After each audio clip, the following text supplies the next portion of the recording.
night, the encounter with Jungkook kept replaying in her mind, his cold eyes, the way he had flinched when he called him Cookie, the mysterious call from Park Jeon. Despite being only 12, she had always been observant, and something about Jungkook's behavior didn't add up. He's hiding something, she whispered to herself in darkness of her bedroom. The more she thought about it, the more convinced she became that the anger in his eyes was a mask of something deeper. The next morning at breakfast, she picked at her food, lost in her thoughts. "Why, are you feeling unwell?" her mother asked, pressing the palm against her forehead. "I'm fine, Yoma," she replied, avoiding her parents' concerned gaze. "Just tired." She couldn't tell them about her plan. They wouldn't understand. They'd say she was too young for this, that is too dangerous to get involved. But Pan knew in her heart that if anyone could reach Jungkook, it would be her only. After breakfast, she casually mentioned wanting to explore neighborhood and promised to get me back before lunch. Her parents exchanged worried glances but nodded at her and gave their consent to her. After all, Seoul was far safer than New York, and she had grown up navigating a busy street of Manhattan. What they didn't know was that Van had already researched Park Jae Company. Thanks to American school's emphasis on technology, she was adapting and finding information online about Park Enterprise. Park Enterprise had its headquarters in Gangnam, and based on the timing of yesterday's calling, Jungkook was likely heading for the regular meetings dressed in her most conspicuous outfit, jeans, a dark hoodie, and a baseball cap pulled low over her eyes. Van took away the subway to the address she found. Her heart pounded with a mixture of excitement and fear as she exited the station into the busy, bustling streets of Gangnam. The towering glass buildings of Park Enterprise loomed above her, intimidating in its sleek monetary. Ryan positioned herself in a cafe across the street, ordering hot chocolate and settling into a seat by the window where she could watch the building's entrance. 2 hours and 3 hot chocolates later, her patience was rewarded. Jungkook emerged from the building, no longer in his running clothes, but dressed in an invisible school uniform, his posture rigid and formal. Beside him walked an older man in an expensive suit. Park Jeon himself, she realized with a jolt. As they parted ways at the curb, Ryan noticed something strange. The moment Park Jeon turned away, Jungkook's face transformed, the polite mask falling away to reveal a flash of something dark and determined before he schooled his features back to the neutrality. Leaving money on the table, Ryan slipped out of the cafe and began to follow Jungkook at a distance. He walked with purpose, his long strides making it difficult for her to short legs to keep up without running. Several times she nearly lost him as he navigated the crowded streets with the ease of someone intimately familiar with the city's rhythm. She didn't notice when Jungkook's pace suddenly changed, when his path began to double back on itself in subtle ways. She was too focused on not losing sight of him to realize that his seemingly random turns were too deliberate, too precise. 20 minutes into her pursuit, Ryan found herself in a quiet residential area. Jungkook nowhere in sight. Panic seized her, and as she spun around searching for his tall figure among a few pedestrians, "Our American children are taught that stalking is rude," a deep voice said from behind her. Ryan whirled around to see Jungkook leaning against a wall, arms crossed, his expression a mixture of irritation and something else. Amusement, perhaps. I wasn't stalking," she stammered, her cheeks burning with embarrassment. "I was just following me from Gangnam for almost half an hour." He finished for her. "I noticed you at the cafe. You're not exactly sublime." She lifted her chin defiantly. "And you're not exactly honest. Why are you meeting with Park Jae? He's the man who—" "I told you yesterday," Jungkook cut her off sharply, in momentary amusement vanishing. "You don't know anything about what really happened." "Then tell me," she challenged. For a moment something vulnerable flickered in his eyes. Then he shook his head, pushing away from the wall. "Go home, Van. This isn't a game. It's not one of those detective movies we used to watch. It's real and it's dangerous, and you're just a kid." "I'm not just anything," she resorted, stung by his dismissal. "And neither you are. You're not just a perfect student or just a victim or just whatever role you're playing with Park Ji-yoon. You're Jungkook, and I know you're better than this." A muscle in his jaw tightened. "You don't know me anymore. I know you kept my drawing," she said quietly, his eyes widening, fractionally confirming her guess. She had noticed the way his hand had moved in his pocket as he walked away yesterday. "That doesn't mean anything," he said, his voice suddenly hoarse. "It's just a reminder of how naive I used to be." He turned abruptly and began walking away. Without thinking, Wyan followed him. "Stop following me," he called over his shoulder, quickening his pace. "Not until you talk to me properly," she replied, stubbornly jogging to keep up. Jungkook let out a frustrated noise and suddenly changed direction, taking a series of quick turns through unfamiliar streets. Anne struggled to keep pace, her shorter legs working overtime. As she navigated the unfamiliar Korean urban landscape, she was so focused on not losing sight of him that she barely registered when they emerged onto a busier street. Jungkook was half a block ahead, now walking even faster, clearly trying to lose her in the crowd. Determined not to let him get away, Van broke into a run. She was so focused on Jungkook retreating back at she didn't notice the traffic signal had changed. She stepped off the curb, following the American instinct to look left first, but in Korea the traffic came from the opposite direction. The screech of tires came to heartbeat. Before she realized her mistake, time seemed to slow as she turned her head and saw the car bearing down on her, too close to stop, the driver's horrified face visible through the windshield. Then a powerful force slammed into her from the side, not the car but Jungkook, who had turned back just in time to see her step into the street. His body collided with hers, his momentum carrying them both towards the opposite curb. They tumbled on the ground in a tangle of limbs, Van's arm twisting beneath her at an unnatural angle. A sharp pain shot through her waist, drawing a cry from her lips as they finally came to a stop on the sidewalk. The car swerved past them, horn blaring. Pedestrians rushed towards them, voices raised in concerns. But all Van could focus on was Jungkook's face hovering above hers, his cool mask completely shattered, replaced by naked panic. Van, are you okay? Can you hear me? His hands were trembling as they hovered over her, afraid to touch in case he could cause more damage. She tried to sit up, but the movement sent another wave of pain shooting through her arm. My wrist, she grasped, tears springing to her eyes.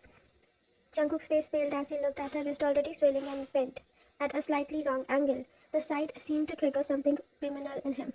All pretense of indifference vanished as he gently held her to a sitting position. Don't move, he ordered, but his voice was gentle now, laced with the warmth she remembered from childhood. He shrugged off his uniform jacket and carefully fashioned it into a makeshift sling for her arm. I'm calling an ambulance, a bystander said, phone already in the hand. No need, Jungkook replied, never taking his eyes off Vines. I'll take her to the hospital myself. My grandfather's a chief surgeon at Seoul National. He held her to her feet with incredible gentleness, supporting her weight as if she were made of glass. Can you walk? He asked softly, his arm steady around her shoulder. She nodded, biting her lips against the pain. As they moved away from the gathering crowd, Jungkook flagged down a taxi with his free hand. Inside the cab, with the privacy of the back seat, his carefully constructed wall seemed to crumble entirely. His hand found hers, her injuries won, and squeezed it tightly. You could have been killed, he whispered, his voice breaking. Why would you do something so stupid? Why can't you just stay away from me like you're supposed to? Though his gaze of pain. Van felt a surge of clarity. Because that's not how friendship works, she said simply. Not real friendship. Something in Jungkook's expression cracked, a hairline fracture in the armor he'd built. He looked away quickly, but not before she caught the glimmer of moisture in his eyes. Jungkook oppa, she said quietly, using the honorific that acknowledged their age difference, but also their closeness. Whatever you are doing with Park Jian, whatever you are hiding, you don't have to do it alone. His head snapped back towards her, eyes wide, and suddenly wait. What makes you think I'm hiding something? Ryan met his gaze steadily. Because the Jungkook I know would never willingly work with the man responsible for his parents' death. So you either have changed completely, which I don't believe, or you are playing some kind of game. For a long moment he stared at her, something like admiration flickered in his eyes. Then he leaned in close, his voice barely audible. You grew up too observant for your own good, Ryan, he murmured. But some games are too dangerous for 12-year-olds, no matter how clever they are. Before she could respond, the taxi pulled up in the emergency entrance of Seoul National Hospital. The next few hours passed in a blur as Jungkook efficiently navigated the hospital system, speaking rapidly in Korean to staff, his hand never leaving Ryan's uninjured ones. X-ray confirmed what they already suspected, a clean fracture that would require a cast. Throughout the procedure, Jungkook remained by her side. Earlier coldness His earlier coldness nowhere to be found as he translated the doctor's instruction and occasionally squeezed her hand when the pain made her wince. It was only when a nurse stepped out to call Ryan's parents that Jungkook seemed to remember himself, his walls beginning to rebuild. You should go, Ryan said quickly, seeing the conflict in his eyes before my parents get here. He hesitated, clearly torn. I can't just leave you here alone. You're already late for whatever you were supposed to be doing, she pointed out, and my parents will be here soon. It's okay, Jungkook ran a hand through his hair, his composure slipping again. This is exactly what you need to stay away from me, he said, frustration evident in his voice. Every time you're near me, you get hurt. That's not true, Van protested. You saved me today. After you got in danger because of me, he countered, pacing the small examination room. This is exactly what Park would. He cut him off abruptly, looking alarmed at what he had almost revealed. Van sat up straighter, ignoring the twinging in her newly cast arm. What about Park? Jungkook shook his head, moving towards the door. Nothing. Forget I said anything. Jungkook oppa, he paused at the doorway, half turning back to her. What? Thank you, she said simply, for saving me again. Something complex passed across his face. Pain, longing, and perhaps a touch of affection that remembered from their childhood. I'll always save you, Ryan, he said so quietly that she almost didn't hear him. That's why you have to stay away. Then he was gone, disappearing into the hospital corridor, just as the sound of her parents' worried voice echoed from the nurse station. 3 days later, Van sat at family's kitchen table, ideally tracing the signatures that already decorated her birthday broadcast. Her friends from America had sent video messages expressing their concerns, and her Korean cousins had visited yesterday, each singing their names with elaboration flourishes. But the signature she kept returning to was the one at the very edge of the cast, nearly hidden under the edge of her sleeve. Simple black characters spelling out JK in neat, precise handwriting. She hadn't seen Jungkook since the hospital. Part of her had hoped he might visit, or at least call to check on her, but there has been nothing. Ryan, her family said. Her father said, entering the kitchen with an unusually serious expression. Your mother and I need to talk to you about something. Her parents sat down across from her, exchanging a meaningful glance before her mother spoke. We have been speaking with Jungkook's grandfather. She began carefully about what happened and about other things. Man straightened suddenly, alert. What other things? Her father cleared his throat. He thinks, and we agree, that it might be good for you to transfer to Jungkook's school. What? Man wasn't sure she had heard correctly, but I thought I was going to international school when semester starts next week. That was the plan, her mother acknowledged, but Mr. June made some compelling arguments. School Academy is one of the best schools in Korea and with an excellent international programs, and she hesitated. And, when prompted, and he believes having you there might help Jungkook, her father finished. He's worried about him, Vine says he becomes increasingly isolated over the years, focused only on his studies and his connections to Park Enterprise. Van pulse quickened. What kind of connections? Another significant look passed between her parents. An internship program officially. Her father said carefully, though Mr. Jones suspects there may be more to it, he believes Jungkook may be investigating something. Investigating, Van repeated, pieces beginning to fall into place, like trying to find evidence about what really happened to his parents. Her mother nodded slowly. Perhaps Mr. Jeon hasn't been able to confirm anything.